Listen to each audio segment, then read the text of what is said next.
প্রাণের শহর কলকাতা। শুধু এটি শহর নয়, কলকাতা আমাদের ইমোশন। এখানে লুকিয়ে আছে এমন কিছু জায়গা যেখানে রয়েছে ইতিহাস, সংস্কৃতি, খোলা হাওয়া, প্রকৃতি আর বিনোদন। আজকে এই ভিডিওতে আমি আপনাদেরকে নিয়ে যাব কলকাতার কাছাকাছি এমন 10টি সুন্দর জায়গা, যেই জায়গাগুলি আপনারা একদিনেই ঘুরে আসতে পারবেন। আপনাদের প্রিয় বন্ধু, প্রিয়জন, পরিবার যে কেউ কিনে সাথে নিয়ে ঘুরে আসুন এই জায়গাগুলি থেকে, আর আপনার ছুটির দিন থেকে করে তুলুন আরও রঙিন। তাহলে চলো আজকের এই ভিডিওটি শুরু করি আমার প্রথম নিবেদন দিয়ে। আজকে আমি চলে এসেছি পশ্চিমবঙ্গ তথা ভারতবর্ষের সবথেকে বড় পার্ক ইকো পার্কে। ইকো পার্ক হলো কলকাতার সবচেয়ে বড় আর সবচেয়ে সুন্দর বিনোদন পার্ক। নিউ টাউনে 190 হেক্টর জমিতে অবস্থিত এই পার্ক হলো কলকাতার সবুজ হৃদয়। বিশাল বড় লেক আর সবুজ পরিবেশ হলো এই পার্কের প্রাণ। এখানে রয়েছে মোট 6টি গেট, প্রত্যেকটি গেটেই রয়েছে আলাদা আলাদা চমক। আমরা ইকো পার্কের এই ভ্রমণটি শুরু করেছিলাম 4 নম্বর গেট থেকে, কেননা সেই 4 নম্বর গেটে রয়েছে পৃথিবীর 7ম আশ্চর্য, যেখানে রয়েছে পিরামিড অফ গির্জা, Petra Jordan, Chris the redeemer statue. তার পাশাপাশি রয়েছে মোয়াই স্ট্যাচু, তার ঠিক অপোজিটেই রয়েছে তাজমহল, আর তার পাশাপাশি রয়েছে the great wall of China এবং কলোসিয়াম। তো সব কিছুই পেয়ে যাবে এই ইকো পার্কের 4 নম্বর গেটেতে। 7 ওয়ান্ডার্সও দেখলাম, তো চলুন তাহলে এবার চেপে নেওয়া যাক দার্জিলিংয়ের স্পেশাল টয় ট্রেনে। তো সেই টয় ট্রেন চাপবার জন্য আসতে হবে 3 নম্বর গেটের দিকে।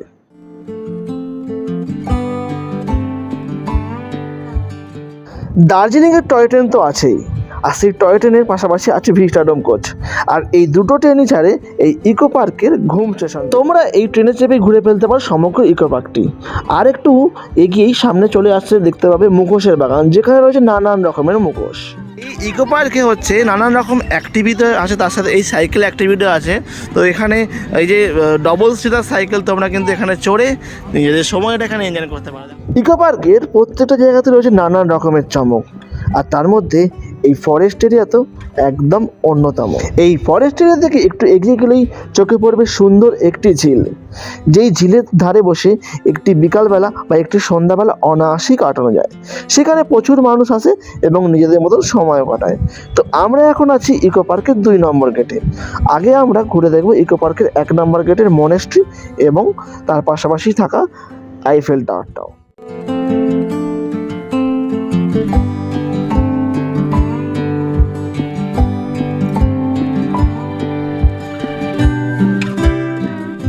আমাদের মতন পরিকল্পনা করে তোমরা ঘুরে দেখে নিতে পারো সমগ্র ইকো পার্কটা। আর যেহেতু ইকো পার্কটা একটু আয়তনেই বড়, ঘুরতে ঘুরতে হয়ে যাবে সন্ধ্যে। এই ভিডিওর মাধ্যমে খুবই সংক্ষিপ্তভাবে তোমাদের সামনে তুলে ধরলাম এই সমগ্র ইকো পার্কটি। এই ইকো পার্কের একটি ফুল ব্লগ আমার চ্যানেলে আছে, তার লিঙ্ক আমি ডেসক্রিপশন বক্সে দিয়ে রাখলাম। ইকো পার্কের পর আমি আপনাদের নিয়ে যাব বোটানিক্যাল গার্ডেন। এটি কলকাতার একদম কাছে হাওড়া শিবপুরে অবস্থিত একেবারে অন্যরকম জায়গা। বোটানিক্যাল গার্ডেন কোনো ছোটোখাটো পার্ক নয়, পুরো 271 একর জমির ওপর অবস্থিত এক বিশাল উদ্ভিদ গবেষণা কেন্দ্র। রাইট নাও আমরা এখন আছি বোটানিক্যাল গার্ডেনের ভেতরে, আর এখানে আসলে একটা কিন্তু আওয়াজ কিন্তু তোমরা শুনতে পাচ্ছ, যে পাখির আওয়াজ, কোকিল ডাকছে। তার সাথে শুধু কোকিল নয়, আরও টিয়া, আরও যা যা পাখি, সব পাখির আওয়াজ কিন্তু তোমরা এখানে শুনতে পাবে। আর যদি প্ল্যান করো যে একদিনের জন্য কোথায় ঘুরতে যাবে, তো তার জন্য কিন্তু এইটা একটা বেস্ট জায়গা। এখানে কিন্তু তোমরা শীতকাল, বর্ষাকাল এবং গ্রীষ্মকাল যখন খুশি আসতে পারবো। 1787 সালে ইস্ট ইন্ডিয়া কোম্পানির কর্মকর্তা রবার্ট ক্লাইভের উদ্যোগে, এবং তখন তার উদ্দেশ্য ছিল বিদেশি গাছপালা ভারতে এনে গবেষণা করা। বর্তমানে এটি বোটানিক্যাল সার্ভে অফ ইন্ডিয়ার অধীনে। বর্তমানে বোটানিক্যাল গার্ডেনের এই আরও এক চমক হলো এই নেচার ট্রেল। এই বোটানিক্যাল গার্ডেনটা সব বয়সের মানুষের জন্য। পরিবার নিয়ে এলে গাছের গায়ে গাছের নাম দেখে বাচ্চারা গাছ চিনতে শেখেন। স্টুডেন্টদের জন্য তো এটা একদম ওপেন ক্লাসরুম। যারা একা সময় কাটাতে চান বা শান্তভাবে হাঁটতে চান, তাদের জন্য এই জায়গাটা একদম পারফেক্ট। তবে যারা নিরিবিলিতে প্রেম করতে চান, তারাও কিন্তু এখানে আসতে পারেন। সপ্তাহে প্রতি সোমবার বাদে সকাল 10টা থেকে বিকাল 5টা পর্যন্ত খোলা থাকে এই জায়গাটি।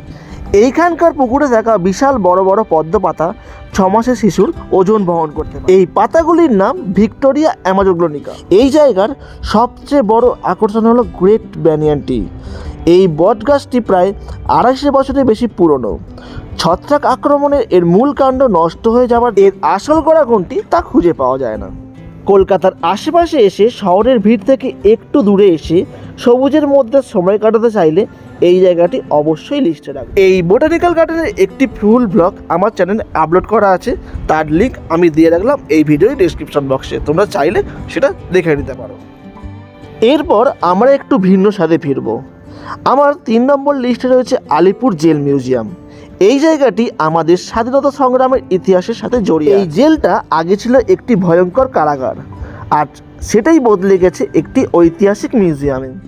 পুরো জেল কমপ্লেক্সটাই প্রায় 20 একর জায়গা জুড়ে বিস্তৃত। এই জেল তৈরি হয়েছিল ব্রিটিশ আমলে স্বাধীনতা সংগ্রামীদের রোকবার জন্য। একসময় ভারতবর্ষের স্বাধীনতার স্বপ্ন দেখা বীর সন্তান অনেককেই ঝোলানো হয়েছে এই আলিপুরের ফাঁসির মঞ্চে। আর যারা সাজাপ্রাপ্ত তাদেরকে জোরপূর্বক দেখানো হতো এই ফাঁসি কতটা বেদনাদায়ক। একসময় জোড়া ফাঁসিও দেওয়া হয়েছে এই আলিপুরের জেলে। এই বিল্ডিংয়েরই দ্বিতীয় কক্ষে বন্দী ছিলেন নেতাজি সুভাষচন্দ্র বোস, তাও আবার নিজের জন্মদিনের দিন 23শে জানুয়ারি থেকে প্রায় 9 মাস। নেতাজি সুভাষচন্দ্র বসু, বিধানচন্দ্র রায়, চিত্তরঞ্জন দাসের মতন নানান বিপ্লবীকে বন্দী করে রাখা হয়েছিল এই আলিপুর জেলে। 1947-এর আগে জেল জীবন ছিল এক নরক যন্ত্রণা। খুবই সংক্ষিপ্তভাবে তোমাদের সামনে তুলে ধরলাম এই জেল মিউজিয়ামকে। এই জেল মিউজিয়াম সম্বন্ধে একটি পুরো ব্লগ আছে, তার লিঙ্ক আমি ডেসক্রিপশন বক্সে দিয়ে রাখলাম। এরপর আমি যে জায়গাটিতে আপনাদের নিয়ে যাব, এই জায়গাটি 8 থেকে 80 সকলেরই প্রিয়। জায়গাটি হলো আলিপুর চিড়িয়াখানা। এখানে না আসলে আমার মনে হয় আপনার কলকাতা ঘোরাটাই ব্যর্থ।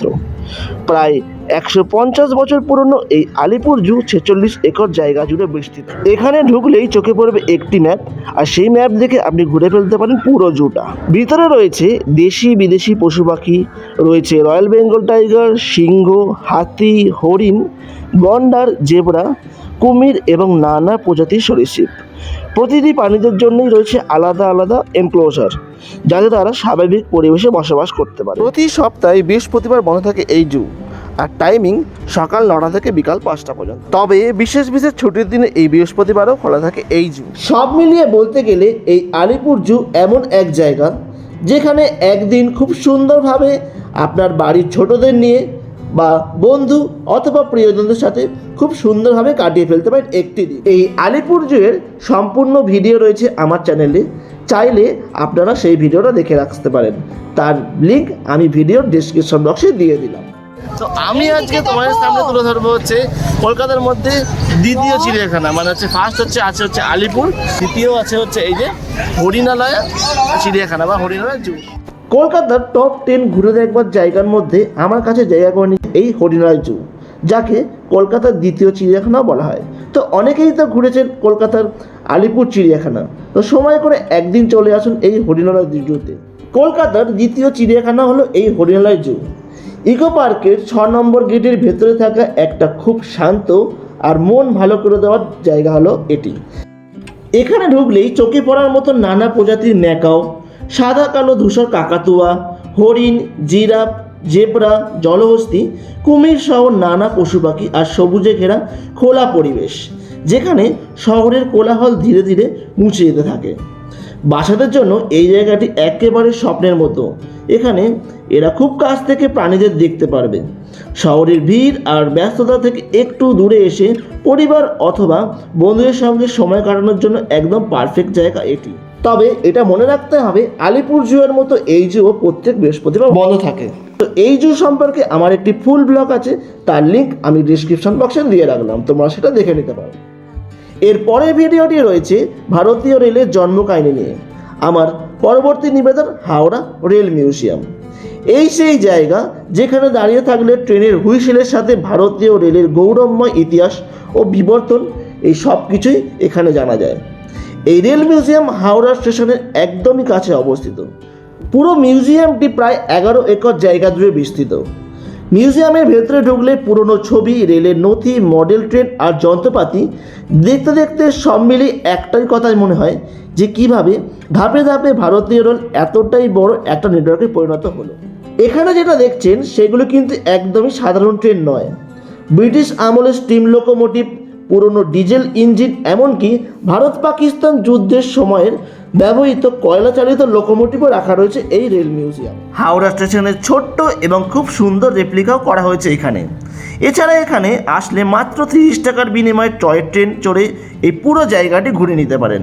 রয়েছে বাচ্চাদের জন্য বিভিন্ন কিডস অ্যাক্টিভিটি এবং কিডস প্লেয়িং জোন। খিদে পেলে স্টেশনের মডেলেই তৈরি করা দারুণ এক রেস্টুরেন্টও রয়েছে। একটা দিন বা একটা বেলা আপনারা এখানে এসে অনায়াসে খুব সুন্দরভাবে কাটিয়ে ফেলতে পারেন। এরপর আমি যে জায়গাটির কথা বলবো সেটি অন্য জায়গার থেকে একদম আলাদা। শহরের ব্যস্ত আর কোলাহল থেকে অনেকটা দূরে এই জায়গা। এখানে ঢুকলে আপনাদের মনটা এক পবিত্র অনুভূতি পাবে। আমি বলছি স্বামীনারায়ণ মন্দিরের কথা। এই মন্দির কমপ্লেক্সটি কয়েক একর জায়গা জুড়ে বিস্তৃত। বাইরে দাঁড়িয়ে মন্দিরের দিকে তাকালেই এর দারুণ স্থাপত্যশৈলী চোখে পড়ে। পুরো মন্দিরটি খোদাই করা পাথর দিয়ে তৈরি, আর প্রতিটা দেওয়ালে রয়েছে স্তম্ভ আর ছাদে সূক্ষ্ম কারুকাজের মধ্যে দিয়ে ভারতীয় সংস্কৃতি, ধর্মীয় গল্প আর ঐতিহ্যের ছাপ সুন্দরভাবে ফুটে তোলা হয়। এখানে দাঁড়িয়ে মনে হয় না এটা শুধু একটি মন্দির বা ধর্মীয় স্থান, এটি একটি জীবন্ত শিল্পকর্ম। এই মন্দির সাধারণত সকাল থেকে সন্ধ্যে পর্যন্ত খোলা থাকে, তবে সময় দিন অনুসারে একটু বদলাতে পারে। ভেতরে ঢোকার সময় রয়েছে কিছু নিয়ম, সেইগুলো মেনে চলতে হবে। যেমন শান্তভাবে থাকা, নির্দিষ্ট জায়গায় মোবাইল জমা রাখা, মন্দিরের ভেতরে পরিবেশের প্রতি সম্মান রাখা। এখানে মন্দিরের ভেতরে ফটোগ্রাফি বা ভিডিওগ্রাফি একবারেই নিষিদ্ধ, তবে বাইরে থেকে আপনি ফটো বা ভিডিও তুলতে পারেন। এখানে রয়েছে বিভিন্ন রকমের ভোগ প্রসাদের ব্যবস্থা। চারপাশে খোলা জায়গা, পরিষ্কার পরিবেশ আর সুন্দর সাজানো গোছানো এই মন্দির। মনকে শান্ত করতে শুধু একবার আসবার অনুরোধ রইল। আজকে তোমাদের সামনে তুলে ধরবো আমাদের সবার প্রিয় প্রিন্সেপ ঘাট। আমার লিস্টের 8 নম্বরে রয়েছে এই প্রিন্সেপ ঘাট। এই জায়গাটি একদম আলাদা। এখানে না আছে ভিড়, না আছে তাড়াহুড়ো। এখানে আছে শুধু হাওয়া, হুগলি নদী, রোম্যান্টিক মুহূর্ত আর শান্ত অনুভূতি। 1841 সালে হুগলি নদীর তীরে এই প্রিন্সেপ ঘাটটি ব্রিটিশ পণ্ডিত জেমস প্রিন্সের নামে অনুসরণ করা এই জায়গাটির নামকরণ করা হয়েছিল। প্রিন্সেপ ঘাটে এলে নৌকা ভ্রমণটি একদম মিস করবেন না। নদীর বুকে নৌকায় বসে বিদ্যাসাগর সেতু, হাওড়া ব্রিজ আর শহরের আলো সব কিছু মিলিয়ে মিশিয়ে আপনি পৌঁছে যাবেন এক মায়াবী মুহূর্তে। এই জায়গাটি ঘোরার জায়গা নয়, এটি অনুভব করার জায়গা। অনেকে এখানে এসে হাঁটেন, অনেকে বসে গল্প করেন, আবার অনেকে চুপচাপ নদীর দিকে তাকিয়ে থাকেন। কাপেলদের জন্য এই জায়গাটি খুব জনপ্রিয়, তাই এটাকে কলকাতার সবচেয়ে রোম্যান্টিক জায়গাও বলা যেতে থাকে। সবচেয়ে মজার কথা হলো এখানে কোনো এন্ট্রি ফি নেই। সব ধরনের বয়সের মানুষ এখানে আসতে পারেন এবং সময় কাটাতে পারেন। যারা ছবি তুলতে ভালোবাসেন তাদের জন্য তো প্রিন্সেপ ঘাট একদম স্বর্গ। প্রাকৃতিক আলো, নদীর রিফ্লেকশন সব মিলিয়ে আপনারা প্রতিটি ফ্রেম হবে একদম অনবদ্য। এই জায়গা থেকে পারলে একবেলা ঘুরে আসুন, আপনার মন একদম ফ্রেশ হয়ে যাবে। আমি তোমার সামনে তুলে ধরবো কলকাতা থেকে মাত্র 30 মিনিটের দূরত্বে এক সুন্দর শান্ত নিরিবিলি পরিবেশের মধ্যে এক সুন্দর হেরিটেজ প্রপার্টি। তো চলো, আজকে আমরা চলে এসেছি কোন্নগরের অবনীন্দ্রনাথ ঠাকুরের বাগান বাড়ি। হুগলি জেলার কোন্নগর গঙ্গার ধারে দাঁড়িয়ে থাকা এক শান্ত শহর, আর সেই শহরের মধ্যেই লুকিয়ে আছে এমন এক জায়গা যেটা শুধু একটি বাড়ি নয়, বরং শিল্প, সাহিত্য আর ইতিহাসের এক জীবন্ত স্মৃতি। এই অবনীন্দ্রনাথ ঠাকুরের বাগান বাড়ি। অবনীন্দ্রনাথ ঠাকুরের ছিলেন ভারতীয় শিল্প আন্দোলনের এক অন্যতম পথিকৃৎ। তিনি ছিলেন বেঙ্গল স্কুল অফ আর্টের প্রাণপুরুষ।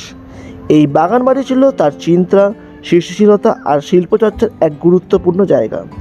এই বাড়ির প্রতিটা কোণে লুকিয়ে আছে একটা গল্প।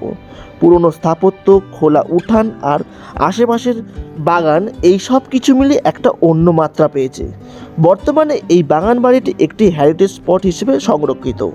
কোন্নগর পৌরসভার দ্বারা এই রক্ষণাবেক্ষণ করা হয়ে থাকে। মাত্র 10 টাকার প্রবেশ মূল্য দিয়ে এখানে আসলে শহরের ব্যস্ততা থেকে একটু দূরে গিয়ে সবুজের মধ্যে হারিয়ে যেতেন পারে আপনিও। এখানে দাঁড়িয়ে গঙ্গার দিকে তাকালে নদীর শান্ত প্রবাহ সব কিছু জাস্ট অনবদ্য। হাতে একদিন বা একবেলা সময় পেলেই এই শহরের কাছেই ঘুরে চলে আসতে পারেন এই অবনীন্দ্রনাথ ঠাকুরের বাগান বাড়ি থেকে, যেখানে রয়েছে স্মৃতিবিজড়ের অনেক কিছুই।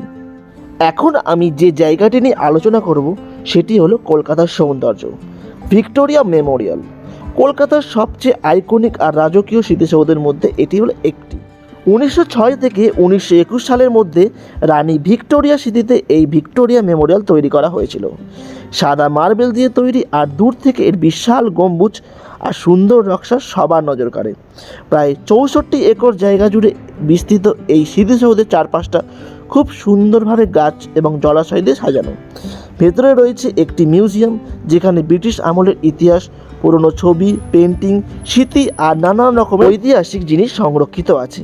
এখানে দাঁড়িয়ে থাকলে বোঝা যায় কিভাবে একসময় কলকাতা ছিল ব্রিটিশ ভারতের রাজধানী, আর সেই সময়কার রাজকীয় জীবনযাত্রা কেমন ছিল। সব মিলিয়ে বলতে গেলে ভিক্টোরিয়া মেমোরিয়াল শুধু একটা দেখার জায়গা নয়, এটি কলকাতার গর্ব, ইতিহাস আর সৌন্দর্যের প্রতীক। কলকাতা ঘুরতে আসলে এই জায়গাটি আপনার লিস্টে রাখতে ভুলবেন না। তো আমার এই ভিডিওটার মাধ্যমে তুলে ধরবার চেষ্টা করলাম কলকাতার কাছাকাছি ঘুরতে যাওয়ার 10টি জায়গা। তোমরা কলকাতা আসলে বছরে যে কোনো সময় এই জায়গাগুলোই ঘুরে দেখবার অনুরোধ রইল। তো আমার এই ভিডিওটা কেমন লাগলো প্লিজ কমেন্ট করে জানিও, আর যদি ভালো লেগে থাকে তাহলে একটা লাইক, শেয়ার, সাবস্ক্রাইব করে এই চ্যানেলের পাশে থেকো।